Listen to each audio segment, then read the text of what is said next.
नमस्ते प्रणाम, मैं रेणु सुस्वागतम गीत में आप सबका स्वागत करती हूँ। मैं एक देवी मैया का गीत सुनाने जा रही हूँ। अच्छा लगे तो कमेंट करके ज़रूर बताइएगा। लाइक शेयर सब्सक्राइब करना मत भूलिएगा। आइए सुनते हैं देवी गीत। छोटी मोटी शेरा वाली बड़ी निक लागई हो, चुनरिया पहिने ना हो, चुनरिया पहिने ना। छोटी मोटी शेरा वाली बड़ी निक लागई हो, चुनरिया पहिने ना। आपन अंगिया निहारई हो, चुनरिया पहिने ना। आपन अंगिया निहारई हो, चुनरिया पहिने ना। घोड़वा चढ़ल आवे भैरव बिरना हो, कि पूछै लागे ना। घोड़वा चढ़ल आवे भैरव बिरनवा हो, कि पूछै लागे ना। कहाँ पावलू तू चुनरिया बहिनी पूछै लागे ना। कहाँ पावलू तू चुनरिया बहिनी पूछै लगले ना। जावन सेवा वाकई कटली हम विपतिया हो, क्यों है दिहले ना हो, क्यों है दिहले ना। जाऊने सेवा वाकई कटली हम विपतिया हो, क्यों है दिहले ना।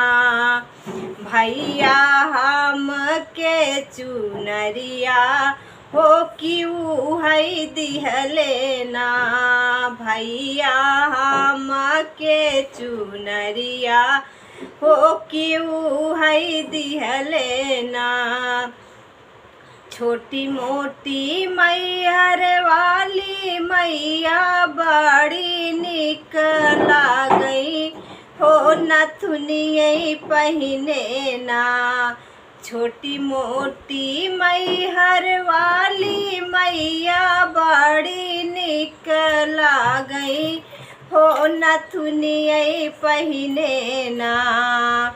आपन सूरतिया निहारई हो, नथुनियै पहिने ना।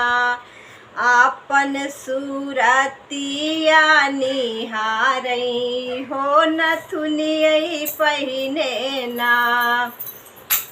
पूरबू से आवाई उदल बीरनवा बहिनी कहाँ हो पवलू ना। पूरबू से आवाए उदल बीरनवा बहिनी कहाँ हो पवलू ना। ई है ना की कई नथुनिया बहिनी कहाँ हो पवलू ना। ई है ना की कई नथुनिया बहिनी कहाँ हो पवलू ना। जावने सेवा वाकई जावने सुहागिन कई आचरा हम भरले हो, उहाई दिहली ना। भैया उहाई दिहली ना। हमरे नाकी कई नथुनिया भैया उहाई दिहली ना। जाऊने सुहागिन कई अचरा हम भरले, भैया उहाई दिहली ना। भैया उहाई दिहली ना। हमरे नाकी कई नथुनिया भैया उहाई दिहली ना। छोटी मोटी शेरा वाली बड़ी निक गई हो चुनरियै पहिने ना, हो चुनरियै पहिने ना, आपन आंगिया निहारई हो चुनरियै पहिने ना, आपन आंगिया निहारई हो चुनरिया पहिने ना।